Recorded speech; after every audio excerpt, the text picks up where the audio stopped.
Hi and welcome. In this video, we're going to learn about complex sentences. Before we learn about complex sentences, let's review. What is an independent clause? An independent clause needs to have at least one group of subject and verb together. The group can have one subject and one verb, or it can have many subjects and many verbs. This is called an independent clause. Okay, so an independent clause is a simple sentence. And when we have two or more independent clauses together, connected with a coordinating conjunction, this is called a compound sentence.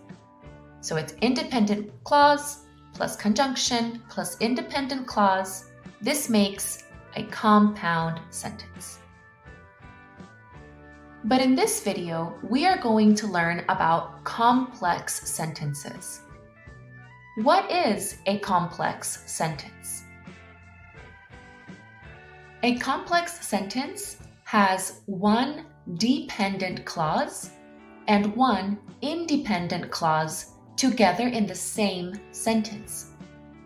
The dependent clause cannot be alone. The dependent clause always needs an independent clause with it to be a complete sentence. So what is a dependent clause? A dependent clause is when we use a subordinating conjunction in the clause.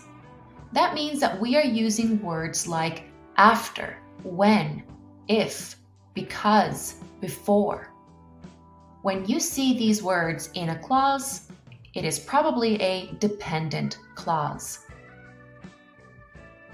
So this means that if you have an independent clause, for example, I read and watch videos. And if you add a subordinating conjunction to this independent clause, for example, the word when, it makes the independent clause a dependent or a subordinate clause. Because you added a subordinating conjunction, now the independent clause is a dependent clause. When I read and watch videos. And now it cannot be alone. You need to add an independent clause after or before to make the sentence complete and correct. And now you have a complex sentence. Let's look at some more examples.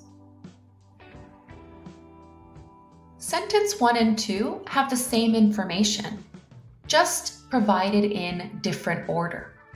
Number 1 starts with the dependent clause first and the independent clause after. In number 2, you see the independent clause first and the dependent clause second. Pause the video here and study all of the sentences carefully. So let's review what we learned in this video. When we have one independent clause and one dependent clause, we can make complex sentences. Remember, it doesn't matter if you use the dependent clause first or second. If you use the dependent clause first, use a comma. Thank you for watching.